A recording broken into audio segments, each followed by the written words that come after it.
warahmatullahi wabarakatuh, Pak Ilham. Waalaikumsalam warahmatullahi wabarakatuh. Iya, kita berjumpa lagi dalam kegiatan pasca observasi setelah kita bertemu pada pra-observasi dan juga pada kegiatan observasi di dalam kelas. Kali ini saya akan memberikan beberapa pertanyaan tindak lanjut atau beberapa balik dari kegiatan observasi kita di kelas. Amin. Bagaimana pendapat Pak Ilham setelah pelaksanaan proses pembelajaran di kelas pada saat kegiatan observasi? Baik, saya telah mengajar di kelas 10 dan materi tindakan sosial. Dan pada saat setelah melaksanakan pembelajaran itu saya senang karena dari hasil refleksi pada akhir kegiatan pembelajaran yang saya lakukan, para siswa itu mengatakan pembelajaran pada hari itu menyenangkan. Dan juga yang bikin saya senang itu hasil evaluasi nilainya atau pospresnya di akhir itu di atas KKM. Artinya pembelajaran pada hari itu tercapai tujuan pembelajarannya. Luar biasa ya, jadi kita bersama pada kegiatan akhir pembelajaran itu ada refleksi yang Pak Ilham lakukan. Nah, di situ terlihat bahwa peserta didik sangat antusias dalam proses pembelajaran yang Pak Ilham lakukan di kelas ya, Pak Ilham ya. Apakah proses pembelajaran sudah sesuai dengan langkah-langkah atau rencana yang Pak Ilham tuliskan pada modul pembelajaran yang Bapak buat sebelum kegiatan observasi? Dan saya terapkan di kelas, tapi ada hal-hal yang non teknis semisal jaringan jelek karena saya menggunakan aplikasi Quizzes di awal dan itu memakan banyak waktu sehingga lewat beberapa menit lah istilahnya dari 2 jam mata pelajaran yang pada saat itu harusnya saya capai. Jadi dalam hal manajemen waktunya ya, alokasi waktunya, kira ini dapatkah Pak Ilham menceritakan hal-hal yang dirasa memuaskan Pak Ilham pada proses pembelajaran atau dan hal-hal yang menurut Pak Ilham masih kurang pada saat kegiatan observasi di kelas? Bagi saya melihat siswa senang dalam belajar itu hal yang langka karena terkadang siswa malas memperhatikan dan segala macam, tetapi dengan implementasi tipe model dan juga pendekatan tipe atau pendekatan integrasi teknologi dalam belajar maupun asesmen, itu bagi saya sesuatu yang menyenangkan.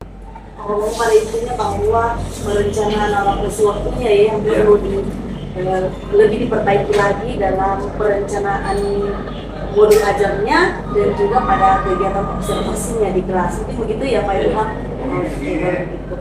Nah, ini kesulitan Pak Ilham. Nah, kira-kira nih kalau saya sediakan skor dari 10 atau 1 sampai 10 atau 10 sampai 100, kira-kira Pak Ilham berada pada posisi skor yang mana? Kalau menurut saya sih 8. 8 di 8. Ya. Kalau boleh tahu ini, Pak Ilham memposisikan diri di skor atau poin 8 ini karena apa? Atau menurut Pak Ilham kenapa berada di posisi 8? Ya karena saya paling ini kan manajemen waktu itu bagi saya sesuatu yang sangat memberi dampak ke saya, jadi sehingga saya membuat skor 8 itu karena manajemen waktu saya. Dari kata waktu saya itu bisa saya gunakan semaksimal mungkin. Saya rasa saya bisa 9 karena kalau 10 itu terlalu sempit. Kalau begitu Pak Ilham, pertama kesulitan memanajemen waktu gitu. Jadi poin berada di posisi 8. Ada tidak kesulitan lain yang Pak Ilham rasakan pada saat melaksanakan kegiatan atau proses pembelajaran dalam kelas selain dari manajemen waktunya?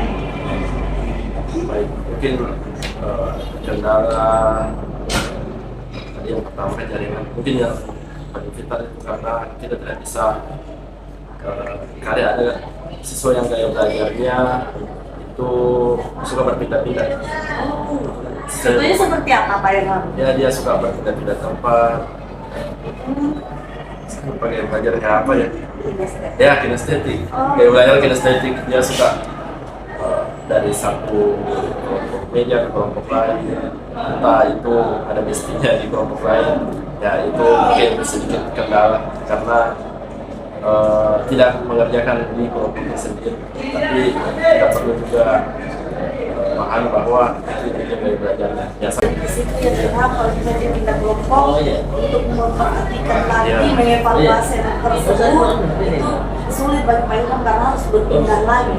Berikutnya ya, Pak Ilham berikan berikutnya sampai berani memposisikan diri pada skor 80 ya Pak Ilham. Ya. Ini, adakah alternatif yang Pak Ilham bisa lakukan mengatasi masalah yang tadi Pak Ilham baru sampaikan bahwa ada peserta didik yang memiliki gaya belajar kinestetik. Nah, untuk menilai atau mengevaluasi anak tersebut pada proses pembelajaran itu Pak Ilham mengalami kesulitan. Kira-kira adakah ide atau alternatif untuk kesulitan yang Pak Ilham peroleh? Baik, dalam asesmen formulir sebenarnya itu ada asesmen performance. Jadi kita menilai siswa itu dari performanya dia bagaimana, dan itu sejalan dengan anak kinestetik. Artinya entah kita mewawancara sama sejawatnya apa yang dia lakukan di kelompok ini, apa yang dia tanyakan, kita kan bisa menilai. Entah dia mungkin cerita hal-hal lain, itu bahan evaluasi kita makanya entah kita memberikan dia remedial atau segala macam. Sekiranya seperti itu. Oh, luar biasa. Jadi alternatif solusi yang Pak Ilham berikan yaitu melalui asesmen Performance. iya teman sejawat ya tadi. Ada teman sejawat dan juga ada dari sudut pandang guru sendiri. Oke, jadi kalau teman sejawat nanti Pak Ilham mewawancarai temannya, Iya. kira-kira apa dia aktif dalam diskusi di kelompok sendiri. Begitu pun teman di kelompok lain ya Pak Ilham.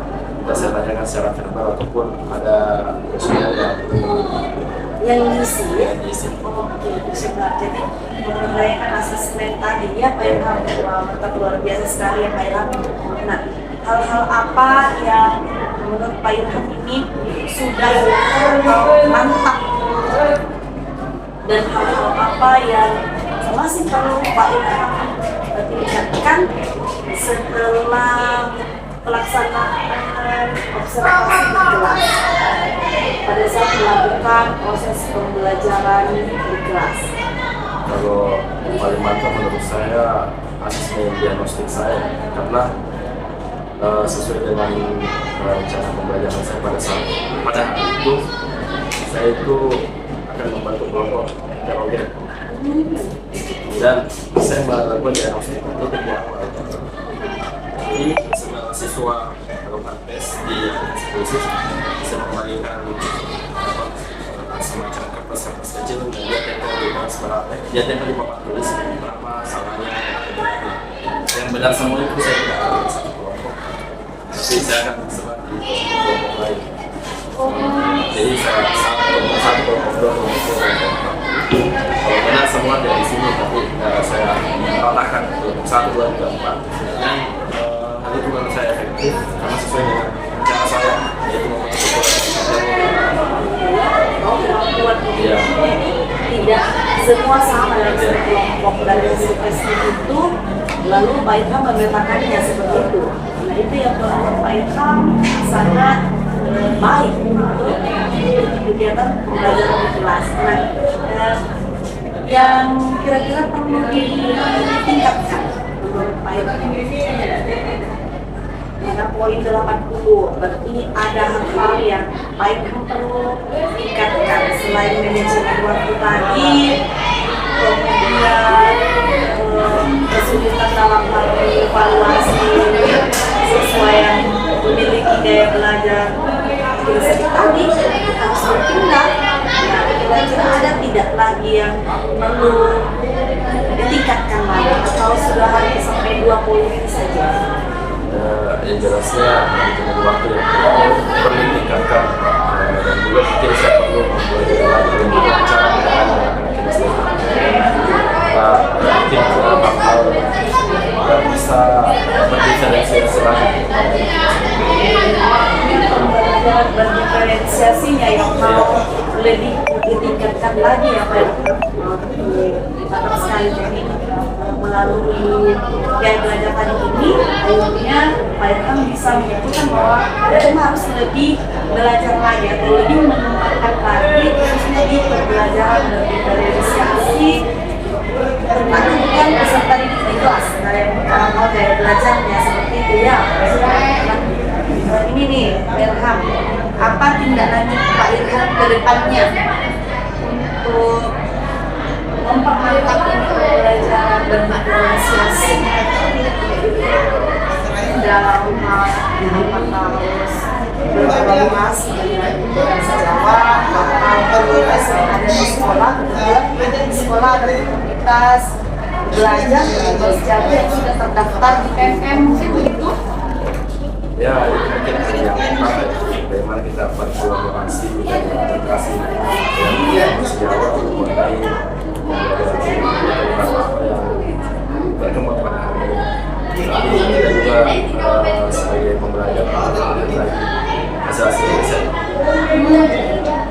Seperti kan ada pendekatan teaching at the right level untuk hasil riset dari negara di India yang menerapkan pembelajaran seperti itu dan juga dan akhirnya diterapkan di Indonesia dan guru yang ada di Indonesia. Baik kami ke depannya mau